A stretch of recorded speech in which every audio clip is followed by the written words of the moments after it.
Hello, hello, and welcome to Dooners Become Winners for October 13th. Duke exit with 115% profit at 41 days. There are the numbers.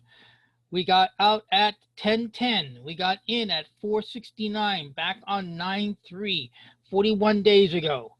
So let's do the numbers.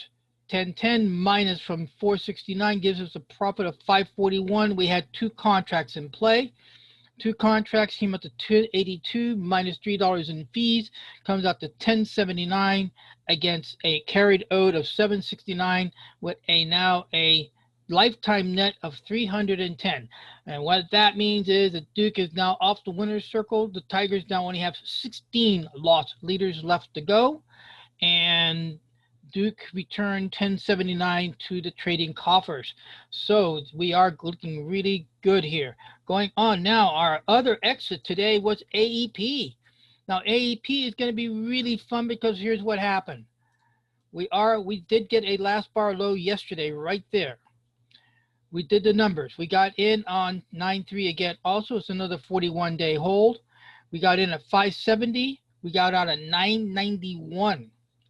That produced a 73.8% return. 421 was the net return on two contracts. You can see right there, two contracts.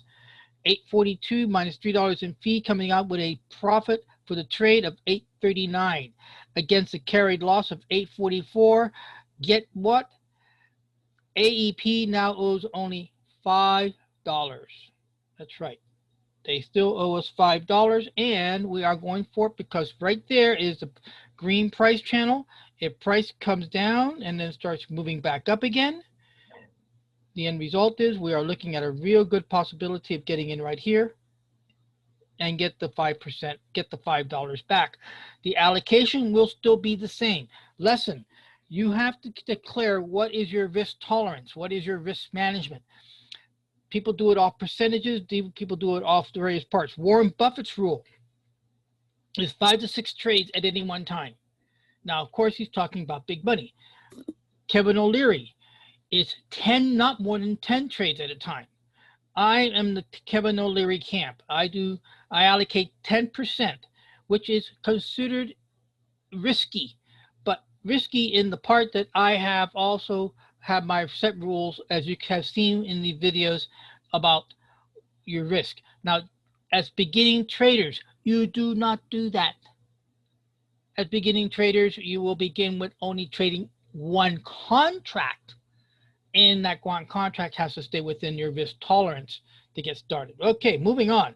Okay, going on to ED, and here's Edison.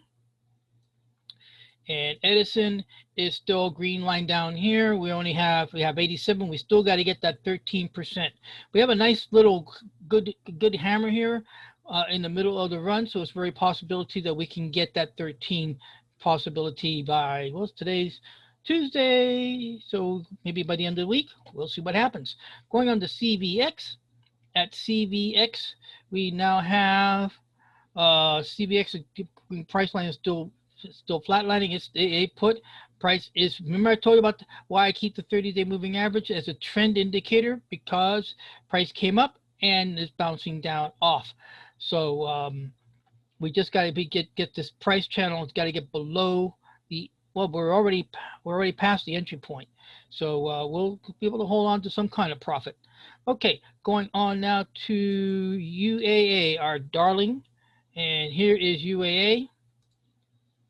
And UAA has been this little bit of a drama where it started off quite well back here at 810, and it's got up and down, and now it's making a nice moving up, and our price channel is still down here at 1050. Okay, 32% for UAA. And now our last leader for the Tigers is IYR. And price is still down here because it's only 7%. So it'd be reduced. Have to do is write it out. We've seen it before. We'll see it again. History will repeat itself. Just the names and the faces will change, but the conditions will remain the same. With that said, that concludes the Tigers. Let's go over to the Alphas. And in the alphas, we have our leader is XLK Technology, ETF for technology. And the moving average is, this is, now we are in alphas, 30-day moving average. It's 30-day is sort of flatlining, so it's going to get to a position where it's going to do a major breakout. I know prices moved up, but it's flatlining here. And our stop is based off, remember, the close below the 30-day moving average happened right there.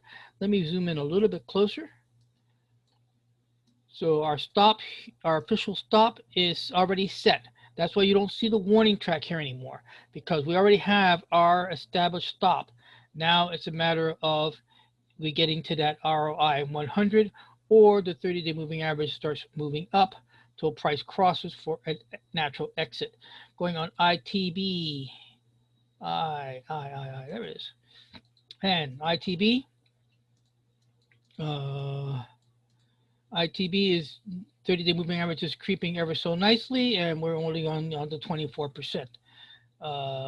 We don't have a stop below the 30-day moving average as of yet, so therefore our first stop is way out of reach to continue the trade. Going on now to AT&T, which is T. And there it is, moving on nicely, very nicely. Nice angle of attack, nice drop. Probably somewhere around here, we might be looking toward maybe an exit. And then PG, which is a call. And we have PG. And there it is, rising up. And it's 30-day moving average is ever so slowly creeping up. And then that was the last of our leaders. So we are concluded for today with DUK exiting to the winner's circle with 115% return for the trade in 41 days. The Tigers are now loss leaders of 16. The Tigers are 7, Alpha's 12, and the Tigers are in position to that catch up. And with that, we'll conclude today's report for Losers Become Winners for October 13th, 2020.